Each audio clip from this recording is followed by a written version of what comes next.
Eh, el tema que me toca a mí exponer es un tema que es bastante extenso, ¿verdad? Porque incluye la prueba documental, el reconocimiento judicial y la pericial. Trataré de ser lo más sintético posible, ¿verdad? Y para que tengamos oportunidad también de tener dudas, ¿verdad? Cualquier error o incorrección que haya en las presentaciones se la debemos a Farid Suárez, que está pasándome las presentaciones, así que cualquier responsabilidad es de él. Comencemos, Farid. Bien, en cuanto a la documental, podemos iniciar con la situación, gracias Farid, de que existen lo que llamamos o podemos llamar principales diferencias. Entre esas principales diferencias, ¿verdad? Digámoslo así, la extinción o la desaparición de la definición del concepto de prueba documental, que se da en la actualidad en el artículo 368 del Código Procesal Civil, y que desaparece, ¿verdad?, en la nueva normativa, porque vamos a ver cómo la nueva normativa recurre gracias Farid, a la diferencia clásica de documentos públicos y privados y deja de lado lo que el 368 define en la actualidad hasta octubre de 2018, que es la definición de todo objeto mueble que tenga carácter representativo o declarativo. O sea, pasamos de un numerus apertus a un número, si se quiere, clausus y a una clasificación clásica, si se puede decir, de la materia procesal civil. Veámoslo aquí en el artículo 45.1, dice: los documentos públicos y los privados admitidos, tácita o expresamente, ahora vamos a hablar de eso, se presumen auténticos y válidos mientras no se pruebe lo contrario. Los documentos recibidos o conservados por medios tecnológicos, y aquí empezamos con una nueva visión de lo que es el documento tecnológico, y lo que los despachos judiciales emitan como copias de originales almacenados por estos medios, gozarán de la validez y eficacia del documento físico original, ¿verdad? Aquí es una legislación de avanzada en cuanto a eso. Siempre que quede garantizada su autenticidad, integridad y conservación. El requisitos básicos de los documentos, así como el cumplimiento de los requisitos exigidos por la ley. Sigamos con más diferencias. Esta diferencia es muy trascendental al amparo de lo que actualmente regula el Código Notarial. Porque esa noción de documentos públicos que acabamos de leer del 45.1, el concepto de instrumento público que sí está contenido en el artículo 370 y 369 del Código Procesal Civil actual, ¿verdad? ¿Por qué esta exclusión es importante, verdad?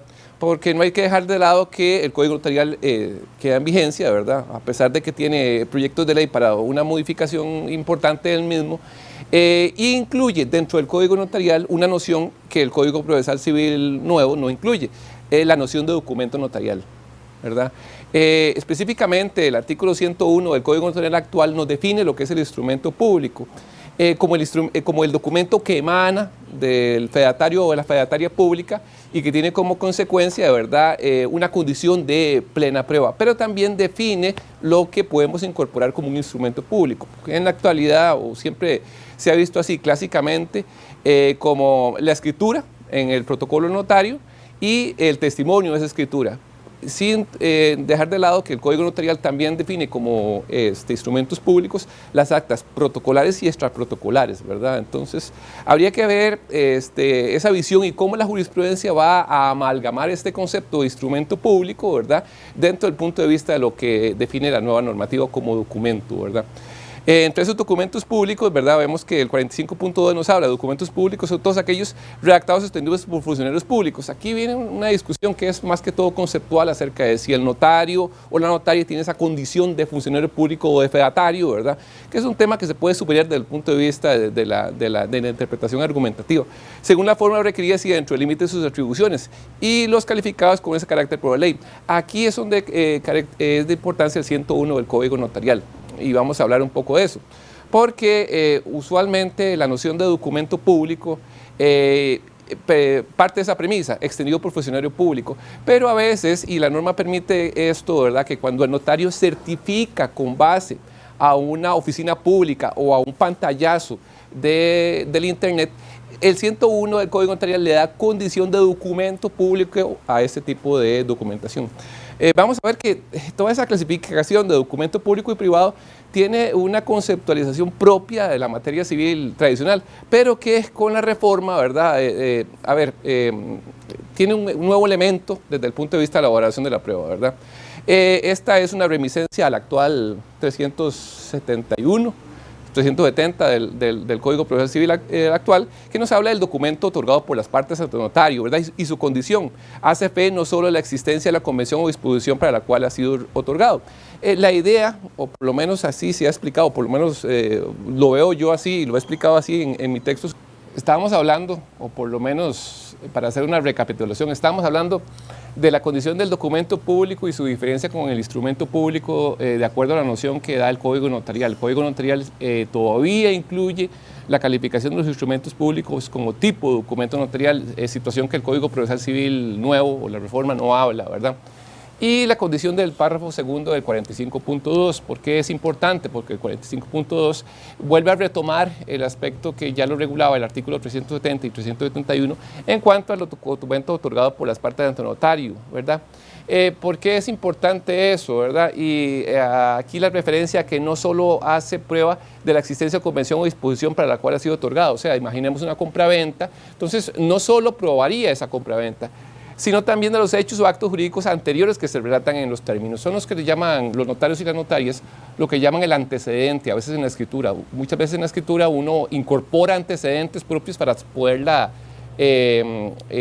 efectuar después. Entonces, esos antecedentes que se incorporan dentro de la escritura son medios de prueba también. La norma lo que hace es indicar eso, que si el notario o notaria incluye esos antecedentes de la escritura, se tienen como prueba documental. Otras diferencias, bueno, el valor probatorio de documentos otorgados en extranjero, que es una novedad, ¿verdad? Porque el 45.2 también nos habla de documentos públicos, que son todos aquellos redactados o extendidos por funcionarios públicos según las formas, pero también tendrán esa naturaleza los otorgados en el extranjero con ese carácter en virtud de tratados, convenios internacionales o el derecho internacional. A falta de norma escrita, tales documentos deben cumplir los requisitos del ordenamiento jurídico donde se hayan otorgado. Importante eso porque conllevaría a la obligación de la parte de probar el derecho extranjero en este segundo supuesto, porque tendría que determinar qué valor probatorio tiene ese documento en la legislación extranjera, para lo cual también tendría que probar legislación extranjera. Importante ese supuesto. Sigamos. Bueno, aquí, gracias, no tan rápido. Aquí la situación de las fotocopias, que es una situación que concretamente regulaba o regula el actual 368 del Código Procesal Civil, pero que aquí se ve desde un punto de vista más amplio y desarrollado por los creadores de la norma, donde nos dice la reproducción de los documentos tendrá la eficacia probatoria de estos. Nótese que se usa un término más amplio de reproducción, ya no hablando de fotocopia, sino cualquier tipo de reproducción, porque puede ser un escaneo del documento o cualquier tipo de reproducción hecha del mismo. Si el funcionario autorizante certifica la razón de ser copias, aquí se vuelve a tomar el tema, ¿verdad?, fieles de los originales. La misma eficacia tendrán las copias simples cuya autenticidad no haya sido impugnada oportunamente. Sigamos. Bueno, entonces la pregunta interesante sería, ¿cómo definimos o cómo podemos conceptualizar el documento privado? Aquí lo hacemos mediante un números abertos, ¿verdad? Totalmente. Son documentos privados lo que nos tengan condición de públicos, ¿verdad? Entonces, evidentemente, si dijimos que los documentos públicos son los redactados por funcionarios públicos, los documentos privados va a tener otra característica. Ahora, aquí es donde viene la disyuntiva, ¿verdad? Porque uno se podría pensar, bueno, entonces todo lo que hace un notario tiene carácter de documento público, no necesariamente. Porque la clasificación que hace el Código Notarial es totalmente distinta, parte de documentos notariales y parte también de la noción de instrumento público. Entonces, por ejemplo, si un notario certifica un libro de actas, ¿verdad? Podríamos decir que ese documento, ¿qué condición tiene? Condición de documento privado, porque la situación de que el notario certifique el libro de actas no le va a dar condición de público al mismo, porque él lo que está certificando es una copia del libro de actas, no puede certificar si son las firmas de las partes, etcétera, ¿verdad? No tiene esa condición. Al documento privado, y esto es clásicamente, se ha visto así, ¿verdad?, le falta un requisito para hacer documento público. ¿Cuál? La autenticidad y la fecha cierta, pero lo puede adquirir, ¿verdad? Lo puede adquirir. Ahora, esa noción, para concluir con este tema, en cuanto a documento público, documento privado, ¿tiene algún peso o valor en un sistema tasado de prueba, como el que teníamos en la actualidad, en el artículo 330? porque se decía que el documento público tenía un carácter de plena prueba. En cambio, en nuestro sistema de valoración introducido en la reforma, en el artículo 41.5, dice que es un régimen basado más bien en las reglas de la sana crítica, por lo cual una definición de lo que es documento público o documento privado para efectos prácticos de valoración de la prueba por parte de los jueces o de las juezas carece de todo interés. ¿Por qué? Porque es valoración con base en sana crítica. No le va a dar ningún peso más importante de ese documento con relación a otro, ¿verdad? Porque la norma no me lo establece. El sistema no es tasado, entonces perfectamente yo podría desvirtuar un documento público frente a un documento privado, ¿verdad? Eso es una cuestión básicamente de valoración de prueba y el mismo. Importante el 41.5 que nos dice, las pruebas se apreciarán en su totalidad conforme a criterios de lógica, experiencia, ciencia y correcto entendimiento, salvo texto legal que expresamente establezca un regla de apreciación distinta, que sería un sistema tasado, pero en realidad la norma no establece un sistema tasado de prueba. Reconocimiento de documentos, sí, importante porque introduce toda una forma de exhibir esos documentos. Se ordenará a las partes la exhibición de documentos, informes, libros o cualquier otra fuente probatoria si están bajo su dominio o disposición, se refieren al objeto del proceso, sea común o puedan derivarse conclusiones probatorias para quien lo solicita. El tribunal puede ordenar esa exhibición ante el perito, con lo cual, cuando así lo piden las partes o lo solicite experto para fines de la pericia, ¿verdad? Importante porque entonces esos documentos se incorporan a la pericia y es lo que se va a referir el perito en su experticia, ¿verdad? O sea, no solo el documento como medio probatorio, sino el informe acerca de algún elemento del documento. El procedimiento para poder exhibir esos documentos. La norma nos dice, bueno, con la petición de exhibición, la parte solicitante podrá aportar una copia o reproducción del documento, pero si no tuviera en su poder, indicará en términos concretos su contenido, ¿verdad? O sea, también lo puede indicar. No, la exhibición, por decirlo así, no está hecha básicamente para traer el documento, sino que permite la posibilidad de que si no tuviera en su poder, indicar los términos concretos en donde el documento o lo que expresaba el documento. Las consecuencias de la exhibición, ahora Magali habló un poco de eso en cuanto a la declaración de parte. Las consecuencias de la exhibición también tienen efectos procesales. Nos dice la norma, el 45.3, la exhibición será obligatoria y en la resolución a que se ordena se advertirá al requerido que su negativa permite atribuirle valor a la copia simple, ¿verdad? O sea, es una consecuencia de no haber presentado el documento original porque tenemos la copia. A la reproducción, a la versión del contenido del documento y se podrá tener como confirmación de la exactitud de las afirmaciones de la parte contraria. Aquí básicamente, sin hablar mucho del tema, pero en realidad se trata de una presunción legal o una sanción procesal ante la no presentación del documento original. Respecto del contenido del documento o del hecho que se quiere probar. Por eso lo referimos más que todo a una presunción de carácter legal, ¿verdad? Y a una situación básicamente de sanción. Sigamos. Documentos y la condición del tercero.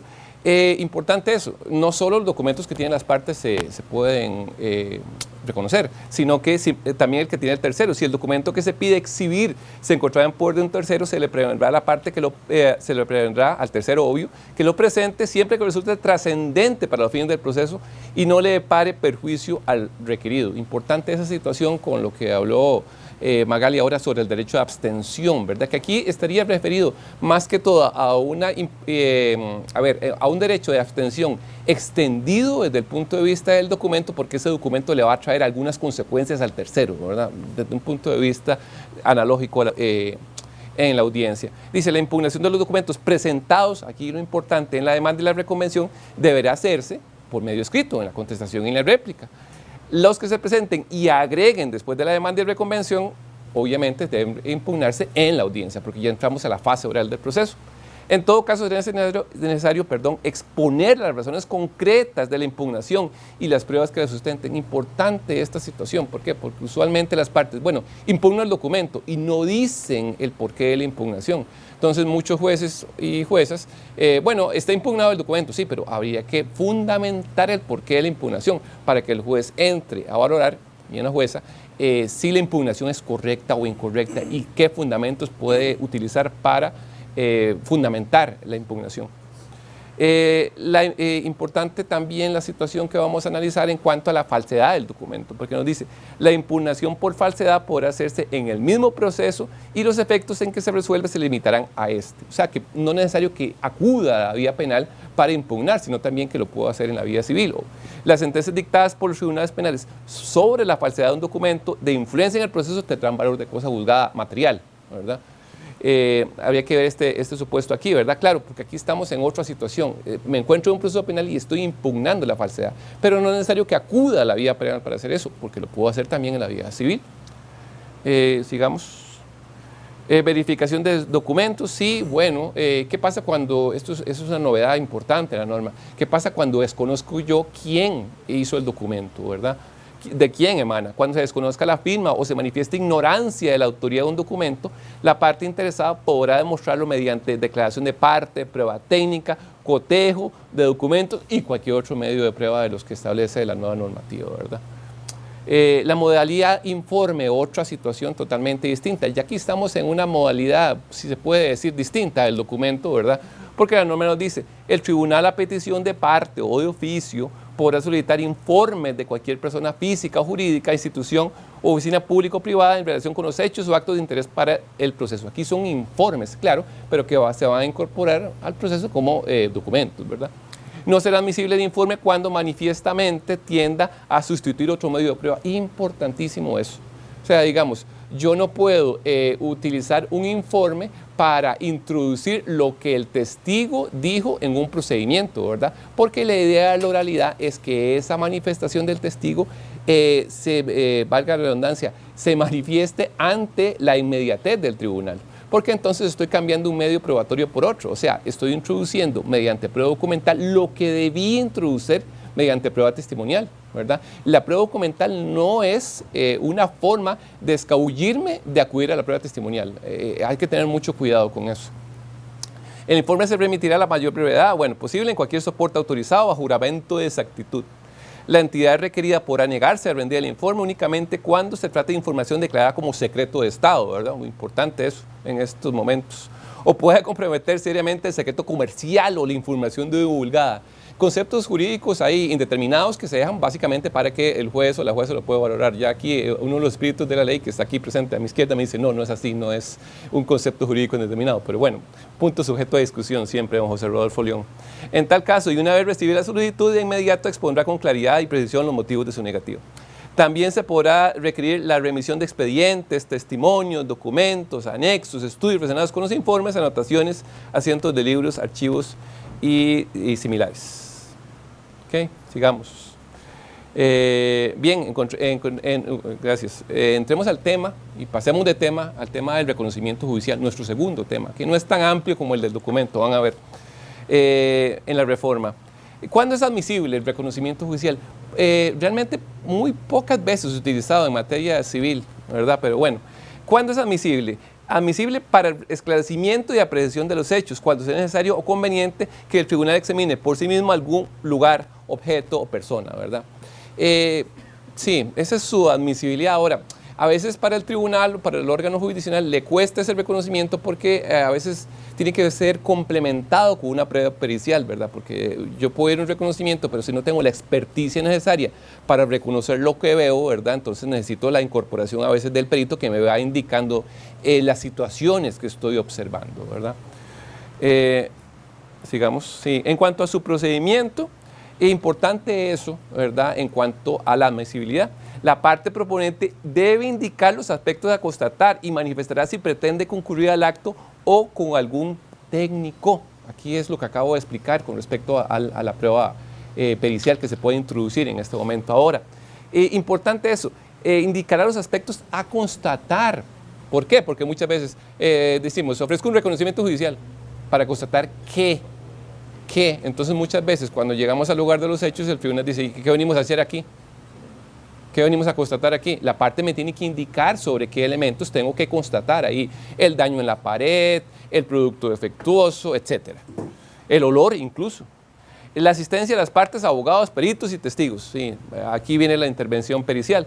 Las partes y sus abogados podrán concurrir al reconocimiento, formular las observaciones que consideren pertinentes y ofrecer fotografías, calcos Importante, ese ofrecimiento se hace ahí, en esa audiencia de reconocimiento, y ofrecer fotografías, calcos, grabaciones de imagen o sonido u otros semejantes para dejar constancia. A solicitud de parte o de oficio se puede disponer la concurrencia de peritos, importante, don Franz Vega, o testigos o a dicho acto, donde podrán ser examinados. ¿Quiénes? Los peritos y los testigos. Entonces la idea es que la audiencia se hace ahí y se hace el reconocimiento, y una vez en el sitio se hace el interrogatorio del perito o del testigo. Sí, importante esta situación, ¿verdad? El allanamiento, bastante analizado en materia de pruebas, sobre todo en procedimientos con el antiguo Código Procesal Civil, y una jurisprudencia anterior que tenía el Tribunal Primero Civil, en donde interpretaba supuestamente un voto de la Sala Constitucional, que por lo menos en la parte de los medios de prueba de mi libro de la prueba analizo, ¿verdad? En cuanto al reconocimiento judicial. Esta norma sí es clara en cuanto a la posibilidad de que el juez o la jueza civil puede ordenar allanamientos, ¿verdad? Nos dice, las partes y los terceros tienen el deber de prestar la máxima colaboración para la efectiva práctica del reconocimiento, ¿verdad? Claro, aquí el apercibimiento o que en la praxis se da muchas veces bajo el apercibimiento de incurrir en el delito de desobediencia a la autoridad. Eso es lo que la coleta que uno le pone, ¿verdad? Ahora, la norma me introduce otra situación. La negativa en justificar a los terceros faculta a los tribunales para tomar las medidas combinatorias. Ahí está el tema, que correspondan sin perjuicio de la posibilidad de testimoniar piezas para el Ministerio Público se estima que está ante la comisión de un ilícito, que sería básicamente el de desobediencia. Importante, porque para la procedencia de ese ilícito penal, evidentemente, el señalamiento tiene que estar notificado y el apercibimiento de incurrir también, porque si no, en materia penal, evidentemente, la causa no va a prosperar. Tiene que estar notificado personalmente para ese efecto, si no, de nada sirve. Si la negativa injustificada procede de una de las partes, se le intimará a prestar colaboración. Si mantiene su actitud, se podrá interpretar como, aquí volvemos al comportamiento malicioso, sancionatorio, ¿verdad?, como una confirmación de la exactitud de las afirmaciones de la parte contraria respecto del hecho aprobado. O sea, una presunción legal que deriva prácticamente de una sanción ante no prestar colaboración. Los tribunales podrán ingresar, importante la situación del allanamiento aquí, podrán ingresar a los inmuebles o a los recintos objeto de controversia o donde se hallen los bienes a examinar. Para tal efecto podrán ordenar el allanamiento y auxiliarse de la fuerza pública, si es necesario, ¿verdad? ¿Okay? Sigamos. Procedimientos en caso de personas, sí, muy poco utilizado también esta figura, ¿verdad?, el reconocimiento de personas. Pero sí, es prácticamente también un medio de prueba. Nos dice, primero, en cuanto a la documentación, el reconocimiento se documentará utilizando los medios de grabación, de imagen y sonido. Evidentemente es mejor esto que un acta, ¿verdad? ¿Por qué? Porque para efectos recursivos siempre es importante la valoración desde el punto de vista del tribunal o la sala, eventualmente, de la imagen y sonido y cómo el tribunal entró a la valoración del mismo, ¿verdad?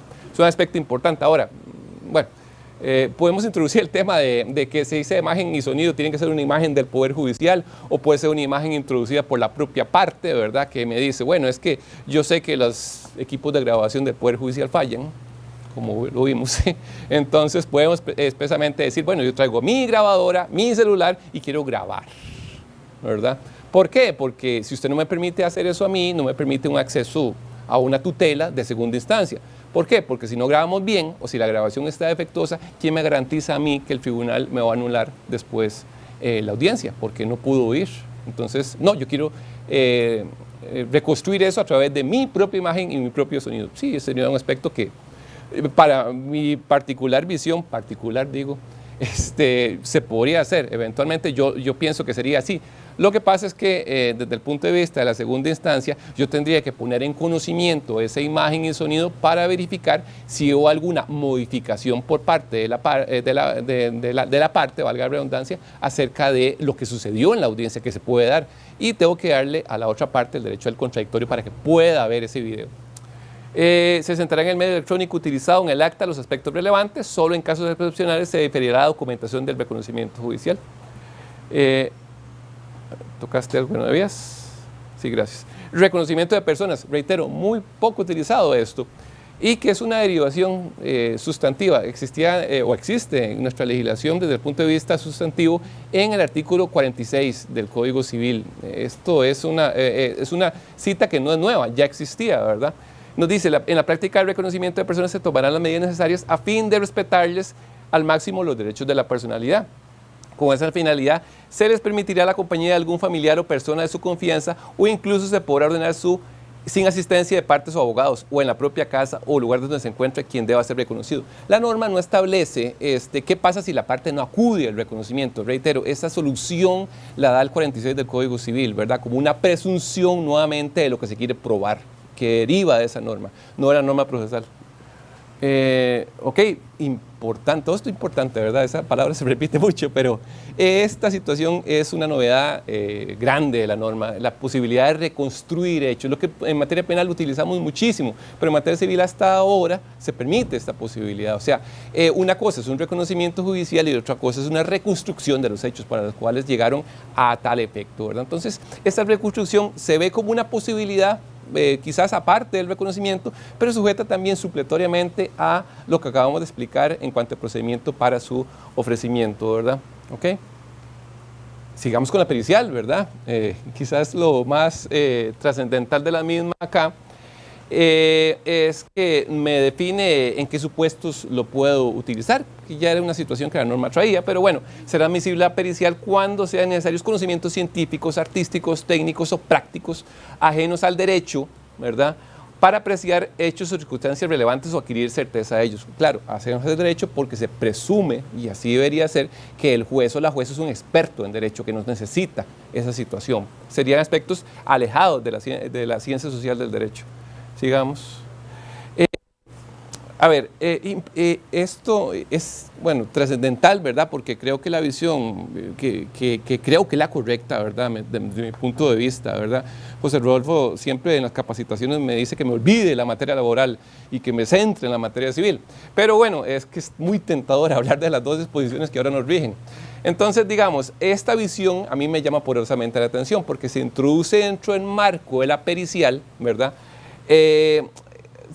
Por decirlo así, se modifica la visión de la pericial. Nosotros partimos de la visión de la pericial en el perito oficial, que sería, por ejemplo, el perito de la medicatura, ¿verdad? Y el perito no oficial, ¿verdad? Que sería el perito de la dirección ejecutiva. Punto. Esa es la visión que antes teníamos acerca de la pericial, introducirlo de esa forma. Pero esta norma, ¿verdad?, nos incorpora conceptos más amplios e interesantísimos desde el punto de vista. Nos dice, las partes podrán aportar con la demanda, contestación, los dictámenes de peritos e informes técnicos elaborados por particulares. ¿Qué condición tienen? Prueba pericial.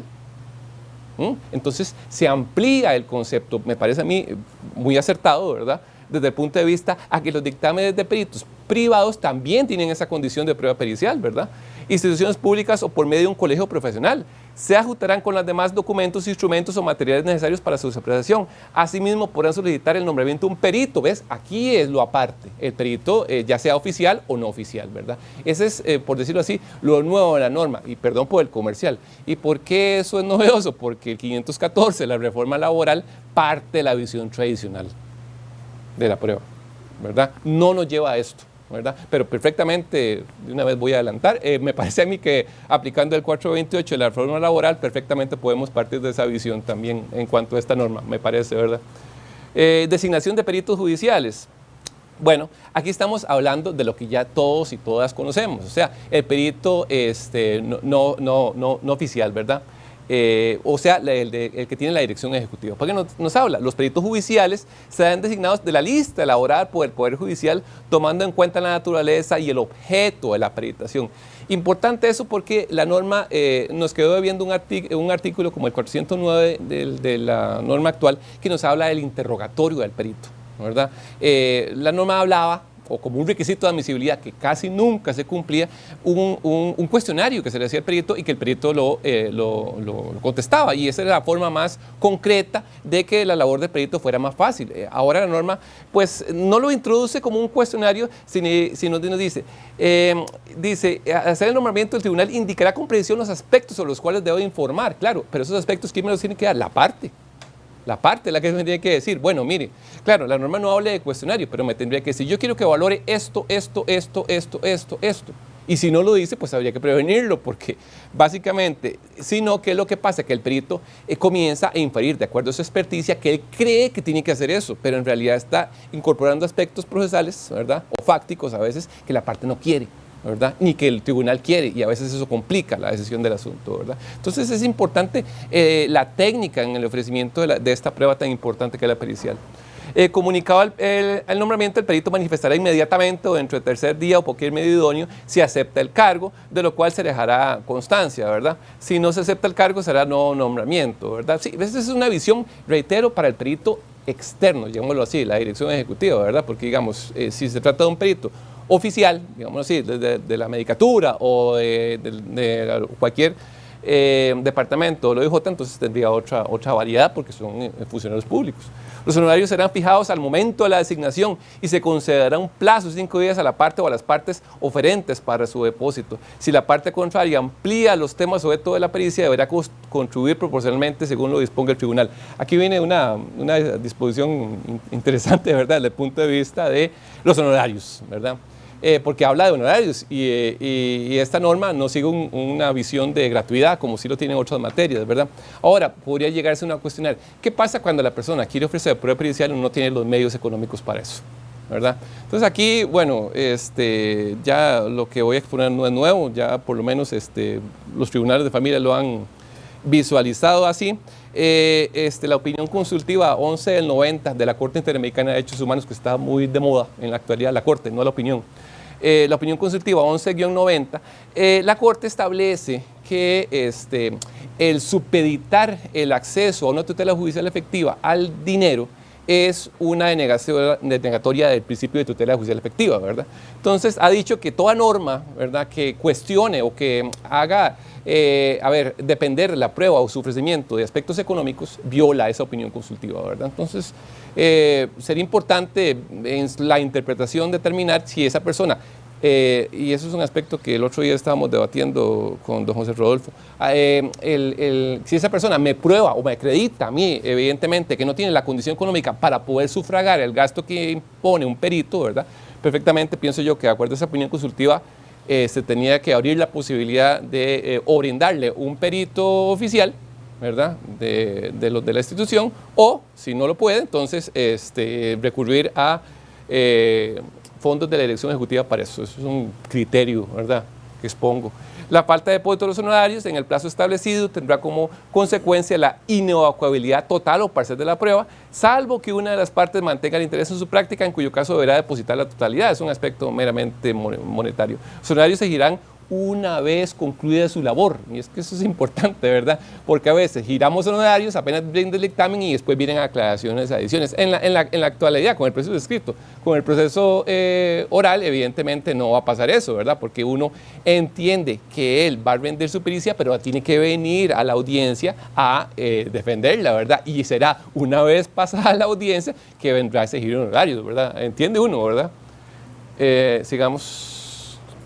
Presentación de dictámenes. Bueno, en la elaboración y presentación del dictamen, las partes están obligadas a prestarle auxilio al perito. Importante esa obligación, ¿verdad?, en cuanto sea necesario para el cumplimiento de su encargo. En caso de negativa, podrá pedir al tribunal la adopción de medidas pertinentes. Evidentemente, el aspecto de desobediencia a la autoridad o también una derivación importante del artículo 46, porque es una negativa a someterse a la pericia. Entonces, uno podría construir analógicamente una solución distinta, diciendo que si no se somete a eso, se tendrá como consecuencia probados los hechos. Habría que hacer un análisis ahí. Al emitir el dictamen, todo perito deberá manifestar bajo juramento, promesa de decir verdad, que ha actuado y en su caso actuará con objetividad e imparcialidad, y que conoce las sanciones penales y civiles a las que podrá incurrir sin cumplir su deber. Claro, esa es una situación básicamente del acta. Para peritos externos, reitero, no para peritos judiciales, me parece a mí.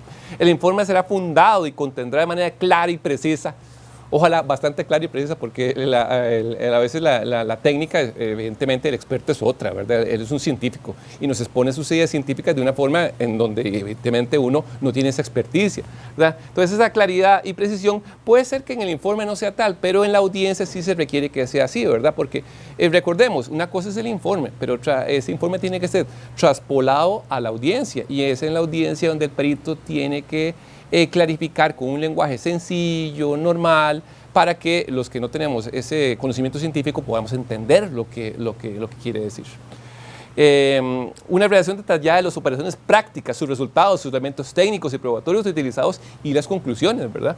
Se adjuntarán documentos y anexos respectivos, o se indicará la fuente correspondiente cuando no sea posible anexarlos. Deberá presentarse al menos 5 días antes de la práctica de la prueba, ¿verdad? Importante eso, ¿verdad? Porque, bueno, desde el punto de vista del tema del conocimiento de la prueba, a veces los defensores de la oralidad a ultranza en materia penal dicen que el juez o la jueza tiene que llegar virgen a la prueba, ¿verdad? Yo creo que los que hemos trabajado en materia civil y en otras materias, esa virginidad la ponemos bien en duda, ¿verdad? Porque casi nunca llegamos con esa virginidad. ¿Por qué? Porque uno tiene otra visión del sistema, entonces no le gusta llegar a audiencias sorpresivas, ¿verdad? Entonces uno va con el informe ya, pues por lo menos estudiado, que me parece una práctica adecuada para poder interrogar debidamente al experto, ¿verdad? Acerca de las dudas que tiene. Si no rinde el dictamen en plazo de ley, no lo amplía o no comparece a la audiencia, si fue citado sin justa causa, perderá sus honorarios y deberá pagar los daños y perjuicios causados. Sí. Aquí es una sanción interesante porque la visión civil parte de la pericia, reitero, externa, ¿verdad? Pero para la pericia oficial, ¿verdad? La sanción sería otra, porque sería básicamente un incumplimiento de deberes y una falta grave, ¿verdad? Que así lo establece el Código de Trabajo en el artículo 514 en cuanto a los peritos, reitero, oficiales. Sigamos. Su examen, sí, aquí, perdón, Farid. Su examen a audiencia, importantísimo eso, porque digamos, ya la noción de que me rendía el informe y le ponía conocimiento y con eso se terminaba todo, ¿verdad? Y venían aclaraciones adicionales, olvidemos eso, esto va a ser todo en audiencia. Él rinde el informe, pero en audiencia. Dice, el dictamen pericial será examinado en la audiencia de prueba. Primero por el proponente, luego por la parte contraria y finalmente por el tribunal. Aquí, interesante, ¿verdad? Dice, para tal efecto, las partes podrán contar con el auxilio de expertos técnicos o consultores, evidentemente, porque yo no tengo la experticia para preguntarle a un perito técnico. Somos abogados y abogadas, no tenemos ese conocimiento. Entonces yo necesito un consultor técnico que me diga, preguntarle por aquí, hacerle por acá, entrarle por este lado, ¿verdad? Es que yo no tengo, entonces yo tengo que tener ese aspecto técnico para que me brinde esa capacidad. Importante que la norma no establece, ¿verdad? Vamos a ver, el perito deberá comparecer a la audiencia, salvo que las partes del tribunal lo estimen innecesario, ¿verdad? Esa comparecencia, ¿verdad? Es un aspecto que, digamos, desde el punto de vista de funcionabilidad del Poder Judicial, hemos tratado de implementar mediante el sistema de videoconferencias. Es imposible, o a veces por lo menos en materias en donde la pericia se requiere y el perito está ubicado en otra sede, o incluso puede ser en otro país, donde yo pueda perfectamente señalar videoconferencia y practicarla de esa forma, ¿verdad? Esa comparecencia hay que entenderla, ¿verdad? Desde un punto de vista del principio de inmediatez ampliado, ¿verdad?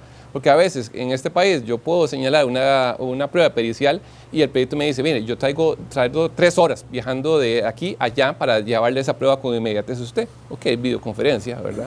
Importante que en esto de la videoconferencia, la norma como la laboral, como la civil, la emerge como una posibilidad, pero existe todo un protocolo internacional de cómo hacerla, que fue ratificado por Costa Rica a través de la Convención de la Haya el año pasado, que es importante analizarlo también.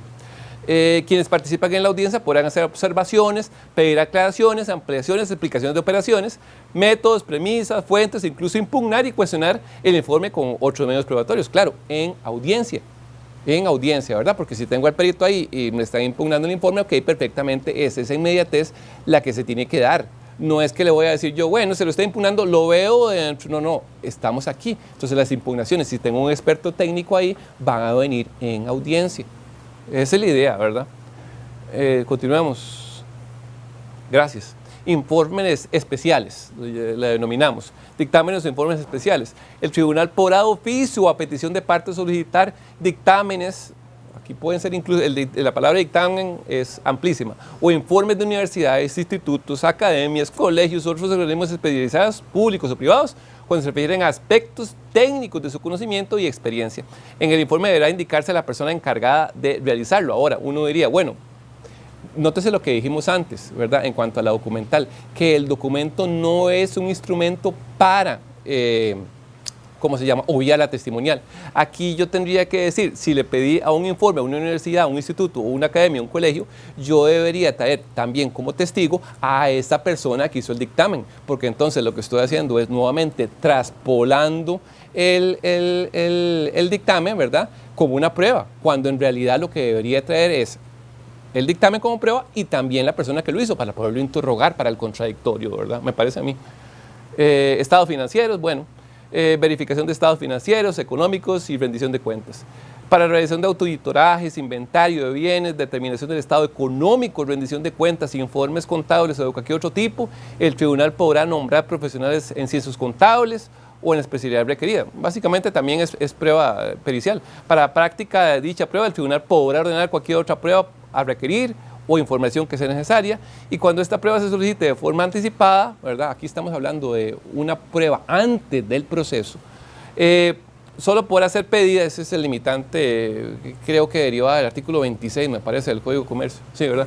Solo podrá ser pedida por los socios, coautistas, copropietarios o asociados respecto a personas jurídicas de las cuales sean parte o miembros, de las cuales debemos demostrar en su solicitud.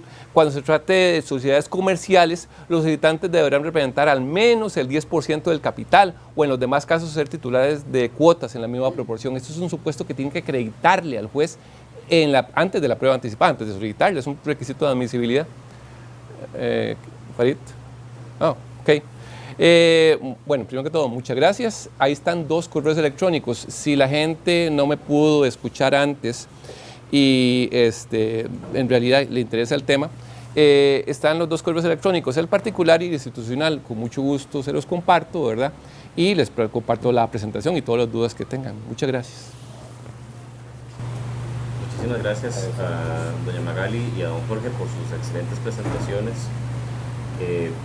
Seguidamente vamos a pasar a la etapa de preguntas, consultas. Previo a ello, les hago una observación. De igual manera, que a don Jorge, doña Magali Salas, se le puede consultar por correo electrónico para la obtención de la presentación que ella tan amablemente está dispuesta a facilitarles a aquellos que así se lo soliciten. Preguntas acá del público presente.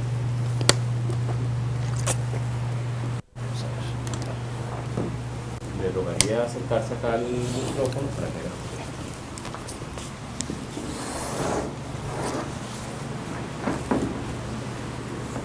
Buenos días a todos y todas.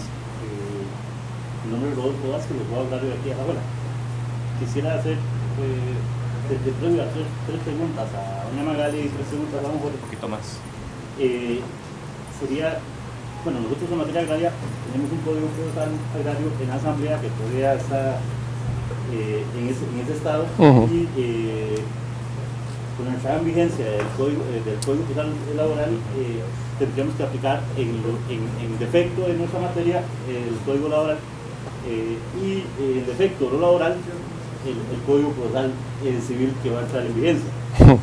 Sí, entonces tenemos esa disyuntiva de cara al futuro.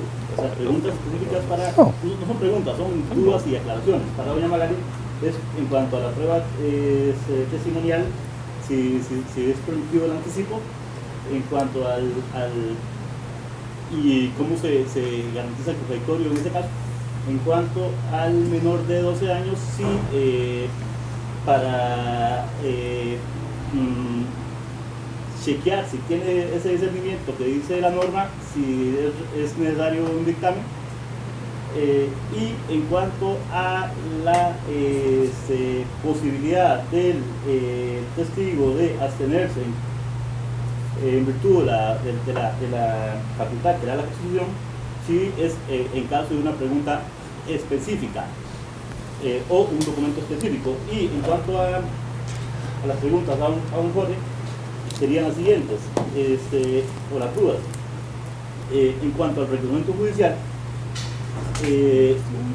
ya sea en caso de que se ofrezca como prueba ordinaria, si el mismo se va a hacer en la audiencia complementaria, evidentemente no se va a hacer en la audiencia preliminar porque no sería el caso.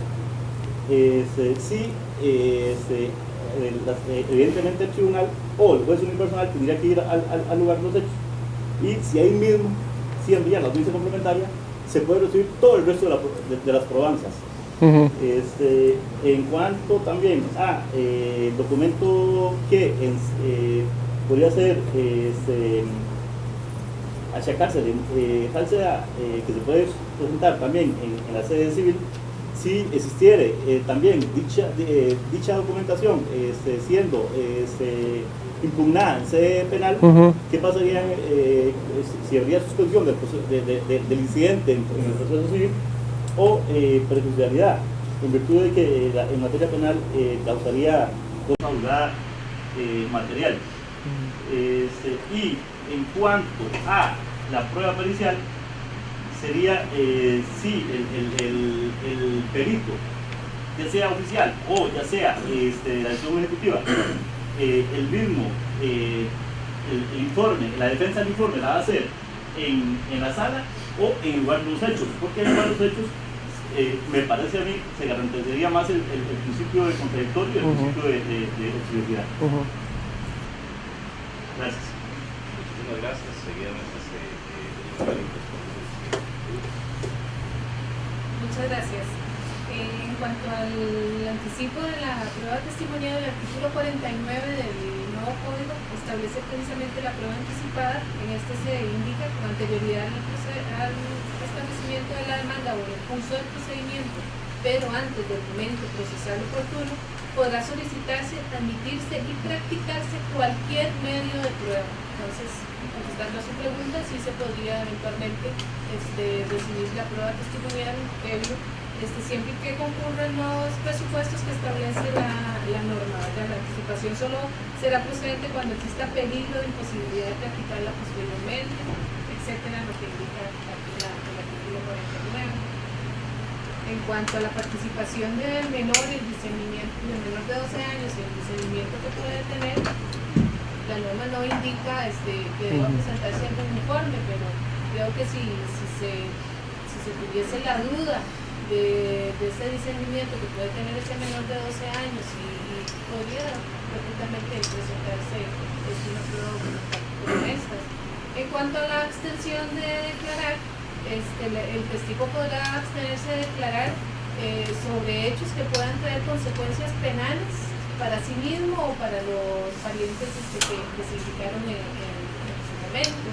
Y obviamente, tal vez a raíz de toda una declaración habrán hechos que puedan tener consecuencias penales y habrán hechos que no. Ahora, entonces, en cuanto a ese hecho que pueda tener que le pueda correr consecuencias penales, obviamente podría abstenerse del derecho de declarar. Cuando también, bueno, básicamente en ese sentido diría, que traiga consecuencias penales, ahí donde operaría la abstención para declarar. Muchas gracias.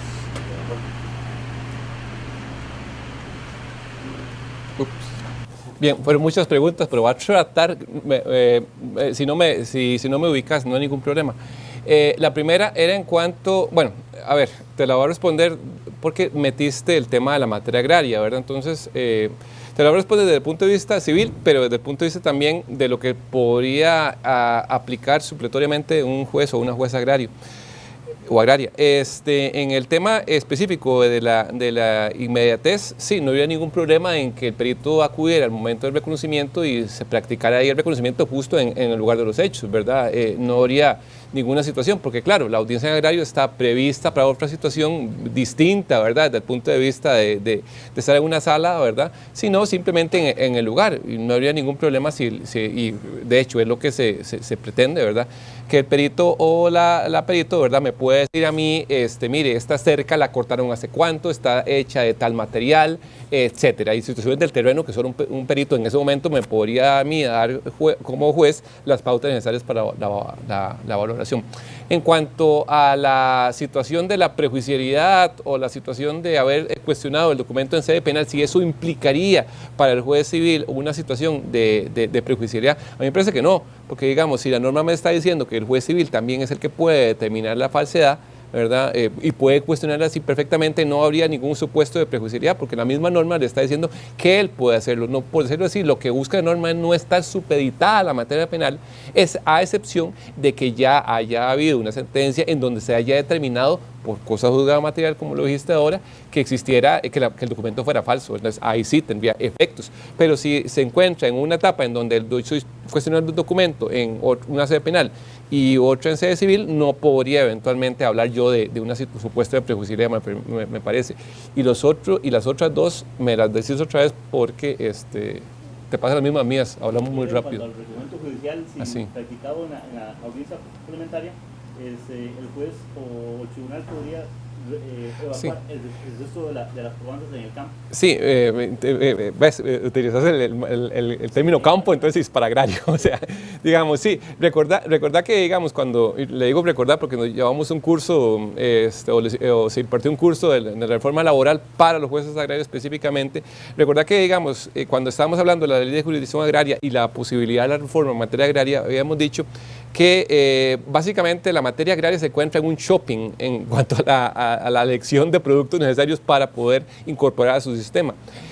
No necesariamente tenemos que tener en cuenta que el reconocimiento sea propio de la audiencia de recepción de prueba, porque recordad que también puede ser que sea el reconocimiento necesario para determinar una excepción previa de falta de competencia, por ejemplo, para determinar si es un fondo agrario o no.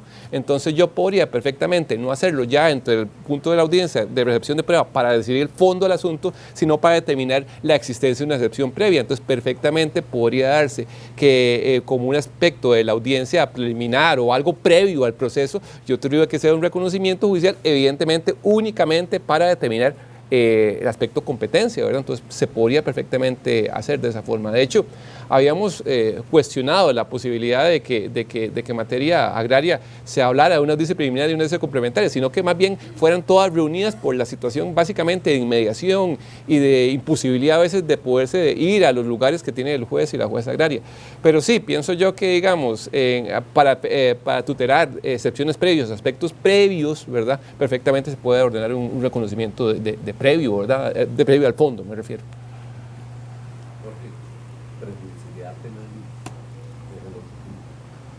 Sí, se lo contesté. Sí, se lo contesté. Ya le iba a vacilar, pero no. Ya le iba a vacilar. Muchas gracias. Don Frank. Don Frank. Y posteriormente... Gracias. Muy buenos días a todas y a todos. Es una pregunta para don Jorge. Don Jorge, ustedes saben que en la ley orgánica del organismo de investigación judicial, en el artículo 34, se establece la posibilidad de la impugnación de los dictámenes médico-legales. Mediante el respectivo recurso de apelación única y exclusivamente a los dictámenes que salen del Departamento de Medicina Legal, específicamente. Para eso, la ley prevé que exista un tribunal médico en alzada que lo conforma el Consejo Médico Forense. Actualmente, con la ley de la reforma procesal laboral, se establece claramente que se deniega la posibilidad del recurso de alzada para este tipo de dictámenes que son propiamente de materia laboral, pero nada más de materia laboral. Usted menciona ahora el tema de la impugnación de los dictámenes para ser resueltos en la misma audiencia. Lo cierto del caso es que en caso de que se impugnaran, que en principio me parece que pueden ser impugnables, de ahí va la primera pregunta, ¿qué opinión le merece a usted? Lo segundo es que en caso de que se impugnen, esto no podría ser resuelto en la misma audiencia, porque se trata de otro perito o un tribunal frente al que resolvió, que tiene que resolver los agravios que él establezca en el recurso de apelación y sobre la base de los agravios eventualmente enviar un informe que después tendrá que ser conocido en otra audiencia, porque no puede ser conocido en la misma, y que tendrá que ser conocido de acuerdo a la agenda que tenga en este caso el Consejo Médico Forense. que eventualmente podría ese, y ya se supone que ya no tiene más recurso de apelación, ¿ok? De parte del hecho, que ya no puede ser impugnado nuevamente, ¿ok? Y que eventualmente podría ser confrontado también por otros peritos que puedan llegar a conocer ese nuevo peritaje. Esa era la opinión, por favor. Gracias. Muchas gracias.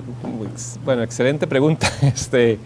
Y que me lleva, a pesar de que a José Rodolfo no le guste, de hablar de materia laboral, porque usted me lo introdujo, ¿verdad? Que a él no le gusta cuando toco la materia laboral, dice, no estamos en civil. Pero bueno, como usted me toca la situación, sí. En materia laboral, el 514 de la reforma, de hecho, vamos a ver, le da o deroga tácitamente, expresamente el artículo 34 en cuanto a la posibilidad de la parte de recurrir ante el Consejo Médico, y se lo ve al juez o a la jueza de trabajo y salud como una fuente más bien de prueba complementaria o algo para mejor proveer. O sea, solo cuando el juez o la jueza laboral lo quiera hacer en audiencia, ¿verdad? Y yo se lo ofrezco como prueba complementaria, ¿verdad? Pero no es algo obligatorio.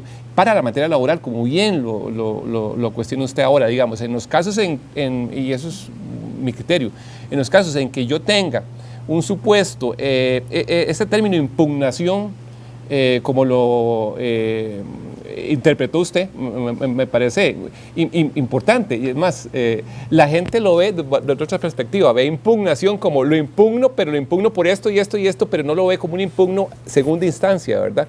Ahora, se podría interpretar, y me parece perfectamente factible que yo pudiera interpretar, mire, lo impugno porque es un informe del médico y se puede impugnar ante el Consejo de acuerdo al 34. Entonces, lo que quiero básicamente es que ese órgano colegiado me revise el informe. Entonces, bajo esa visión, que le digo, y si soy sincero, jamás lo había visto desde el punto de vista civil así, porque por decirlo así, su introducción al proceso civil se va a ver eventualmente hasta esta reforma, ¿verdad?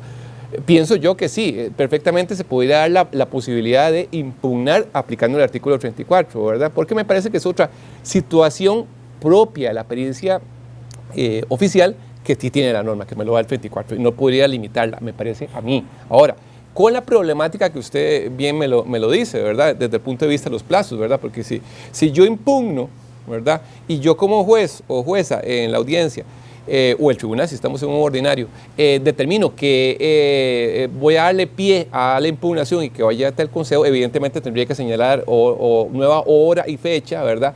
Primero para que el Consejo pueda prender el informe, ¿verdad? Dentro del plazo respectivo, y para que se pueda practicar en otra audiencia. Ahora, vea que interesante, la reforma laboral sí establece que en el 514 que quien tiene que comparecer a esa audiencia, ¿verdad?, para poder ratificar o conocer la impugnación es un miembro del Consejo, ¿verdad?, no todo el Consejo. Eso lo establece la reforma laboral. Entonces, no sé si por una interpretación analógica del artículo 12 del Código Civil y de la norma procesal también, que lo permite, se podría hacer una interpretación de esa forma e incorporar únicamente la presencia, por decirlo así, presencia, ojo que estoy hablando de presencia, no presencia en la audiencia. Estoy diciendo, digamos, la posibilidad de que esa impugnación sea conocida por el Consejo, pero que sea uno de los miembros, ¿verdad?, el que tenga que rendir la videoconferencia, ¿verdad?, necesaria para después en otra audiencia decirme, bueno, las impugnaciones fueron estas, nosotros determinamos esto, y esa nueva, por decirlo así, jerarquización de la impugnación llevaría también a que la parte me pueda pedir, de acuerdo a lo que usted me expone, también ampliaciones en cuanto a eso, ¿verdad?, porque también podría someterla a situaciones de, bueno, es que el perito tal, ahora con base a eso podemos concluir esto y esto y esto, incorporar nuevos elementos probatorios. Sí, me parece a mí que sí, me parece. Ahora, pienso yo que es una situación que la norma o el término impugnar me permite llegar a eso, una interpretación semiótica del término impugnar, porque creo que, digamos, se podría interpretar de otra forma, se podría decir, bueno, impugnar es básicamente, yo no estoy de acuerdo con el dictamen, lo impugno, no ante la posibilidad del 34, pero me gusta esa forma de pensar, de verlo como una posibilidad de poder revisar el informe vía Consejo Médico, para civil. Adelante. Buenos días, mi nombre es Luis Fernando, me voy a acercar para poder leer. Luis Fernando Rodríguez Sandí, del Tribunal de Apelación Civil y Laboral de Alajuela. La pregunta va dirigida con respecto a la impugnación, continuando con el tema, ¿verdad? Pero la impugnación de documentos y la verificación de estos.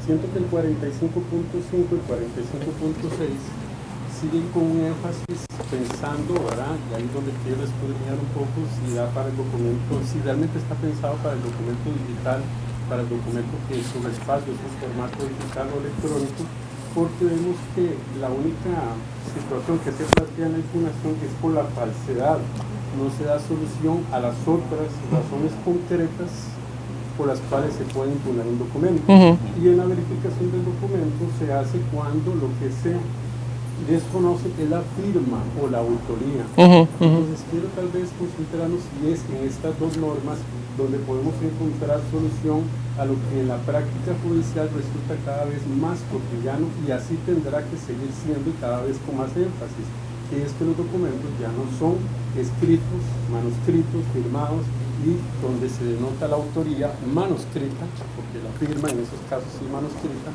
de una persona, sino que en el común de los casos hoy en día lo que se presenta son o formatos digitales como tales, ¿verdad? O a lo sumo impresos de esos formatos digitales. En materia laboral es muy conocido que el patrón no presenta planillas, donde lo primero que hace el trabajador actor es decir, ¿y dónde está la firma mía ahí? En ese desglose de la quincena, de dónde se atribuye, cosa que nunca me entregó y nunca tuve la oportunidad de impugnar en su momento, de dónde se atribuye, que haga un desglose de horas extras, etcétera, se lo puede inventar en cualquier momento, etcétera, etcétera. Y esas son las razones concretas que se van a exponer en cualquiera de las materias. ¿Qué solución se puede dar para efectos de no complicar la situación? Porque si vemos que la verificación de documentos permite cualquier otro medio de prueba para a su vez llevar a concretar que esa prueba efectivamente es válida y es correcta y lo que ahí se asienta más allá de la autoría personal de alguien está con un sustento válido de formatos digitales. Entonces, ¿cuál es el mecanismo más sencillo para no convertir, y ahí está la pregunta concreta, para no convertir en un mecanismo de traba al proceso la impugnación que se haga y es a la vez válida, porque la contraparte dice ¿y de dónde salieron esos impresos? Y la socio, por esto termino, aquí en la verificación se dice que se puede hacer mediante declaración de parte. Y aquí la socio a una segunda pregunta que tiene relación en la forma en que lo estoy introduciendo, y es porque ha sido de la posición que la declaración de parte y nos recuerda de dónde sale su argumento con respecto a que puede proponerse la propia parte, su propia declaración de parte. Magdalena participó de esa posición, no sé si ya la conoce y si también concatena con esa posición, ¿verdad? ¿Por qué? Lo digo porque será que entonces ante una impugnación la parte o ante una eventual impugnación, yo no sé si la impugnación eventual sigue existiendo, ¿verdad? Para efectos de decir, si me lo impugnan, aquí está la declaración de parte desde que ofrezco la prueba documental, ¿verdad? Ahí va una pregunta asociada también, pero sea que sea desde la forma preventiva o una vez impugnado, si es que la parte dice, ok, me ofrezco yo como declaración de parte para decirle que eso viene de los registros informáticos de mi empresa. Gracias. Vamos por partes. En cuanto al 45.5 y las razones concretas, la norma deja una situación pues, incierta en cuanto a qué son razones concretas. Lo que me importa es que tiene que justificarme el por qué viene la impugnación. O sea, yo no puedo decir, lo impugno porque lo impugno. No, me tienen que dar las razones concretas para ello, porque si no, entonces, a contrario censo, recurriendo a ese tipo de interpretación, yo tendría que decir, al no decirme las razones concretas, entonces el documento tiene plena validez, ¿verdad? Bajo esa premisa, ¿verdad? Y dice, razones concretas y pruebas, ¿verdad? A pesar de que al rato puede ser solo razones concretas, ¿verdad? Puede ser, digamos, por ejemplo, es un correo electrónico y el correo electrónico que yo envié no fue eso, fue alterado, ¿verdad? Entonces tendría que decir las razones concretas para las cuales y las pruebas que lo sustenten, ¿verdad? Entonces, a ver, en cuanto a los correos electrónicos, muchas veces se sustenta en que yo no lo envié, ese no es mi correo electrónico. Entonces, a veces las pruebas que lo sustentan sería el hecho de que eso no surgió de mi correo, ¿verdad? Sino que surgió de otra situación en donde alguien dio un correo fantasma para enviar ese correo y eso fue lo que causó, digamos, en ese supuesto concreto, ¿verdad? Ahora, ¿cómo saber? Y la situación del 45.6, para mí la situación del 45.6 en cuanto a verificación de documentos es muy específica. Me dice, cuando se desconozca la firma, ¿verdad? Entonces me está partiendo de una premisa que podría interpretarse de dos formas. Una, firma física o firma digital también, ¿verdad? O se manifieste ignorancia de la autoría del documento, porque puede ser un documento en donde yo lo imprimí, un documento impreso, ¿verdad? Pero no sé quién lo hizo, ¿verdad? No sé quién lo hizo, entonces desconocemos la autoría. La parte interesada, ¿verdad?, podrá demostrarlo mediante declaración de parte. Ahí sí creo que sería, usted lo ve desde el punto de vista de la declaración de parte, que quiere demostrar que ella hizo el documento, ¿verdad? Que es un aspecto que habría que entrar a valorar dentro del punto de vista de la sana crítica, como ya dije, que establece la norma. O que yo también llame a la parte contraria y diga, mire, ese documento lo hizo usted, ¿verdad? Y mediante declaración de parte, pues ella me reconozca o no que sí el documento lo hizo, ¿verdad? Entonces, digamos, esas razones concretas de la impugnación del documento, ¿verdad?, me parece a mí que pueden estar focalizadas con ocasión del tipo de documento que sea y las razones por las cuales yo sustento la impugnación del mismo. Eso sí me parece un aspecto a determinar. Ahora, para ir concluyendo, la situación de verificación sí me parece que es muy concreta a cuando desconozco firma o autoría. Esos son los dos supuestos que me parecen muy interesantes de la norma. Ignorancia de autoría y desconozca firma también, porque yo, primero, desconozco de quién la firma porque viene firmado, pero no sé quién lo firmó, ¿verdad? Para eso tendría que, digamos, porque la parte no se identifica, digamos, pone la firma, pero no pone abajo quién firma, ¿verdad? Entonces ahí no sé quién lo firmó, ¿verdad? Y tendría que interpretar que también del contexto del documento tampoco puedo inferir, ¿verdad?, que lo redacta él, ¿verdad? No dice, yo fulano de tal cosa, ¿verdad? O también la situación de que no viene ni firmado y desconozco también quién lo emitió el documento, ¿verdad? Me parece que son dos supuestos concretos que no chocan con el 45.5, ¿verdad? Si se analizan así, pero habría que ver, sí.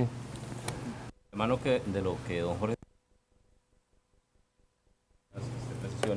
en relación con este tema de la prueba electrónica. Punto número uno, tendríamos que diferenciar cuando la prueba es aportada como medio probatorio, cuando se ofrece como medio probatorio o cuando esta prueba electrónica constituye el objeto del medio probatorio. Y con virtud de ello, entonces tendríamos que hacer la distinción en relación con el medio o con el instrumento al cual vamos a acudir para poder incorporar ese elemento probatorio al proceso. Esto es importante en virtud de la práctica que usted indica, que es muy usual, de aportar al proceso copias de correos electrónicos, impresiones de WhatsApp, por ejemplo, cosas en ese estilo, ¿verdad? Constituyen esas impresiones, constituyen esas copias el medio de prueba idóneo para acreditar los hechos controvertidos. Bueno, eso es un tema que se debe ventilar a la luz de las reglas de apreciación probatoria. ¿Por qué? Porque generalmente estos medios de prueba, a la luz de lo que establece el artículo 45.1, cuanto indica los documentos recibidos o conservados por medios tecnológicos y que los despachos judiciales emitan como copias de sus originales almacenados por estos mismos medios, gozarán de la validez y eficacia del documento físico original, siempre que quede garantizada su autenticidad, integridad y conservación, así como el cumplimiento de los requisitos exigidos por ley. Entonces, me parece a mí, cuando hablamos del tema del no reconocimiento de la firma o del contenido del documento electrónico, podríamos no solamente caer en una posible impugnación en los términos de la autoría del documento, sino también en la autenticidad del mismo. Por ejemplo, ¿qué pasa cuando se aporta un documento, una copia de un correo electrónico en donde se ha alterado el subject o se ha alterado el contenido del mismo?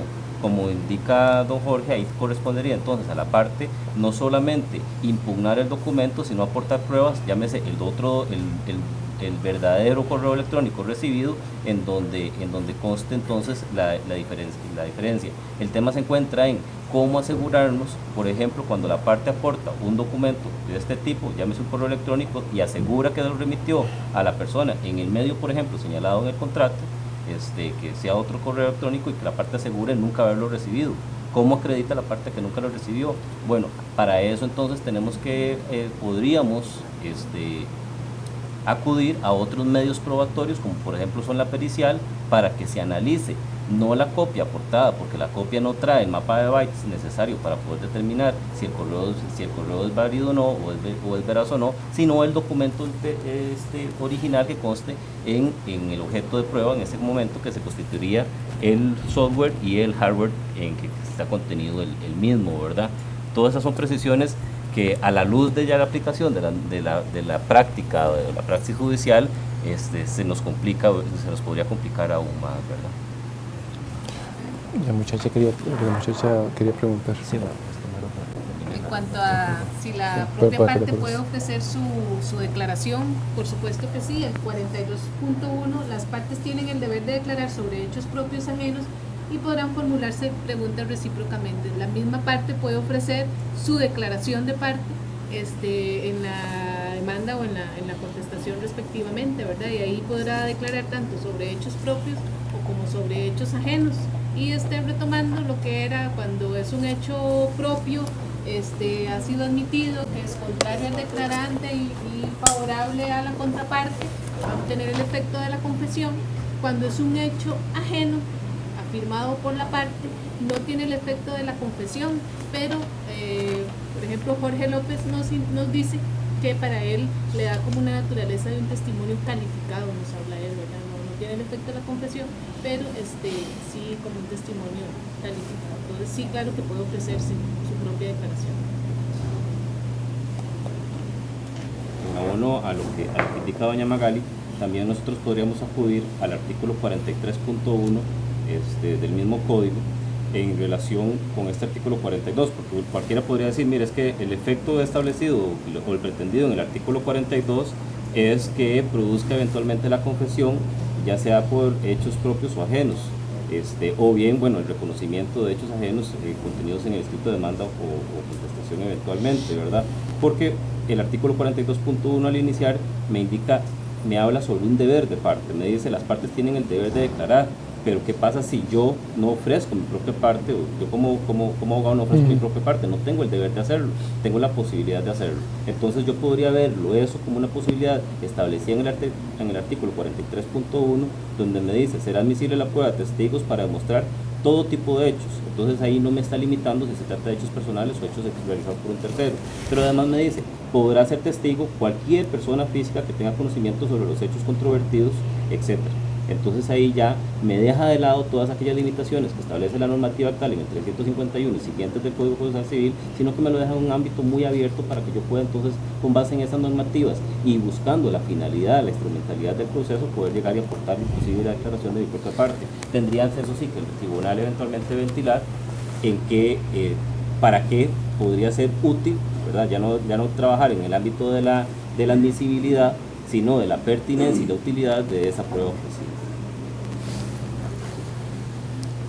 Buenos días a todos y todas. Mi nombre es Diana Mata, soy jueza de familia y tengo una inquietud sobre el artículo 43 del nuevo Código Procesal Civil. Testimonial. La razón de la prueba. Testimonial. En el caso de la testimonial de personas menores de 12 años, porque el compañero hizo una pregunta, pero me quedaron otras dudas. Si los jueces y juezas civiles, a la hora de evacuar la prueba de una persona menor de edad que se le va a rendir declaración testimonial, una sería, se le juramenta, tomando en cuenta que no es sujeto de la ley penal juvenil, y la otra duda sería, ¿el interrogatorio se hace en presencia de partes y abogados o se hace solamente en presencia del juez o la jueza civil? Esas serían mis inquietudes.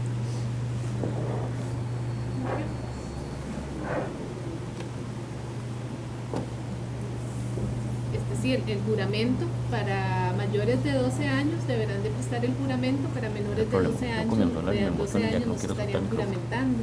Y en cuanto a la presencia de las mismas partes, pues esto quedará a valoración, la norma precisamente no nos viene a indicar, pero yo creo que a determinación del tribunal también, de si deben estar presentes o no las partes al momento de recibirle declaración al tribunal. Perfectamente podría hacerse Sí, y la declaración de los derechos del niño también, sí, perfectamente podría declarar sin la presencia de las partes.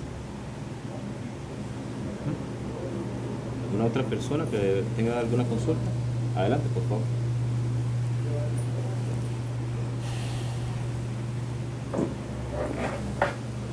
Buenos días. Sí, uno sí está encendido. Buenos días, mi consulta es la siguiente. En un reconocimiento judicial, en la práctica suceden diferentes cosas, ¿verdad? Resulta ser que una de las partes decide no asistir como estrategia. Consulto, el tribunal puede, incito, ordenar el allanamiento y si puede, no se estaría poniendo en indefensión a la parte que no está.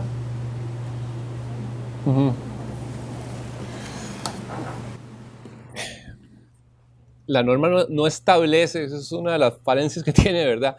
Dice que se puede ordenar el allanamiento, no dice, ¿verdad?, el procedimiento para, ni la resolución. Entonces, digamos, aquí vuelvo supletoriamente a aplicar, ¿verdad?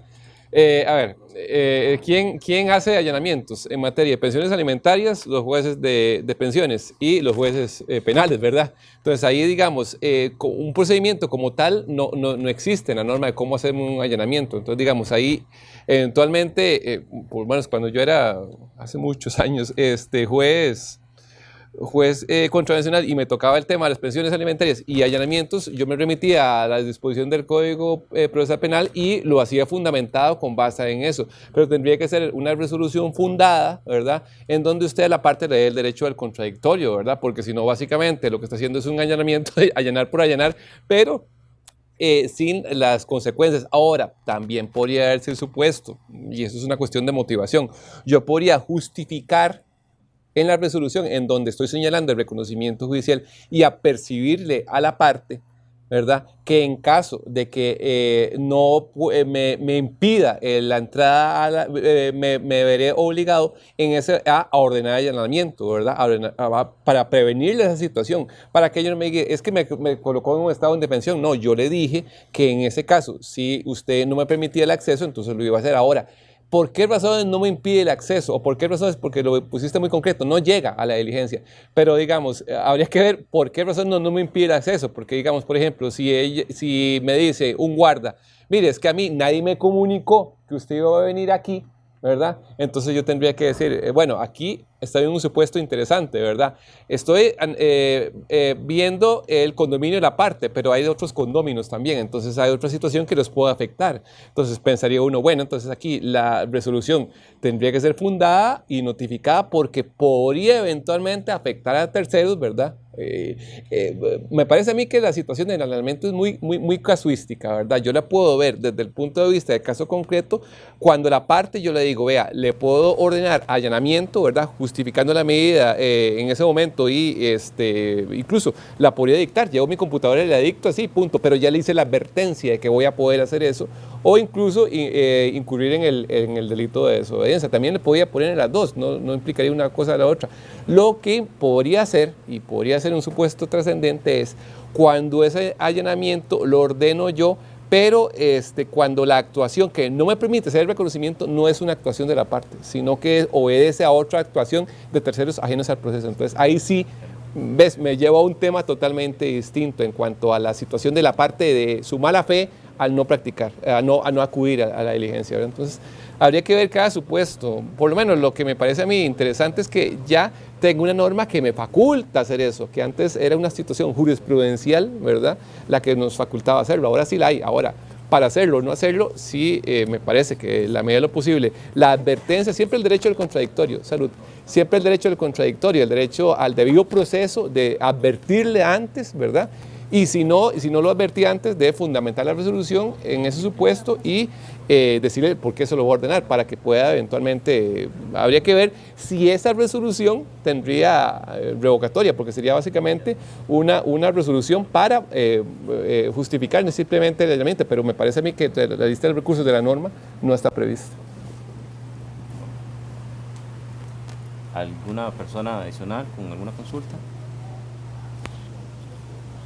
seguidamente vamos a pasar a Circuitos. conceder la palabra a las regionales y aquellas, si alguno tuviera consultas. En el siguiente orden: Tribunal de Justicia del Primer Circuito Judicial de San José.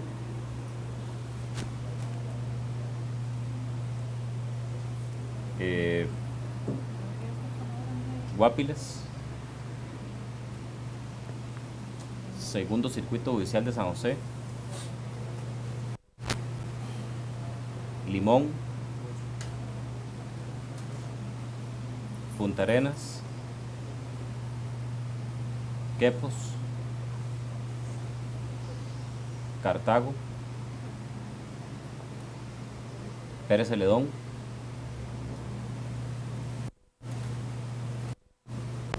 Golfito. Santa Cruz. Nicoya. San Ramón. Corredores. Osa. Guapiles dijiste, porque está ahí, pero no sé. ¿Dijiste? Guapiles. ¿Eso qué? ¿Que sí o que no? Fue corriendo. Se fue corriendo. Pusiste nerviosa. Bueno, muchísimas gracias por haber asistido a la primera conferencia de este ciclo de conferencias asignadas para el año 2018. Esperamos contar con su valiosa asistencia de forma presencial o bien virtual para dentro de aproximadamente 20 días. Muchísimas gracias, que pasen bonito día. Muchas gracias.